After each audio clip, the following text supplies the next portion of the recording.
বলেছে যে আপনারা 1 ঘন্টা সময় দেন, 1 ঘন্টার ভিতর জন্য রাস্তাটা ছাড়েন, 1 ঘন্টার ভিতরে আমরা আমাদের একটা সুস্থ সমাধান দেব।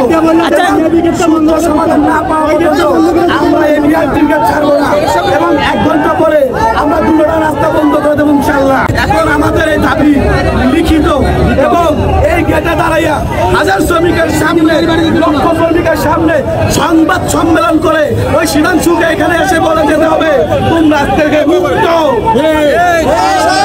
আমাদের দাবি একটাই ভাই, আমাদের দাবি কিছু না, আমরা চুরি করি না, ডাকাতি করি না, আমরা কারোর পকেট মেরা খাই না, আমরা কারোর থেকে ঘুষও খাই না, আমরা কর্ম করে খাই ভাই। আমাদের কর্মস্থল আজকে বন্ধ, আমরা ঋণ করে গাড়ি কিনছি, স্বর্ণ বন্ধ থেকে গাড়ি কিনছি, কিন্তু আমাদের এই গাড়ির কিস্তি এখনো শোধ হয় নাই। আমরা কিস্তি দিতে পারতেছি না, সন্তানদের স্কুল খরচ দিতে পারি না, পাশে বাজার খরচ দিতে পারি না। আমার স্ত্রী আগামীকাল বলছিল 1 কেজি দুধ আইনো, আমি তো অসুস্থ, আমার জন্য 1 কেজি দুধ আইনো, এই দুধ আমার খাইলে হয়তো উপকার হবে, তাকে ওষুধ খাওয়াইতে পারতেছি না, কিন্তু সেই ওষুধের দুধটা 1 কেজি দুধের দাম 100 টাকা, সেই 100 টাকা আমার পকেটে নাই, আমি তো আমার স্ত্রীকে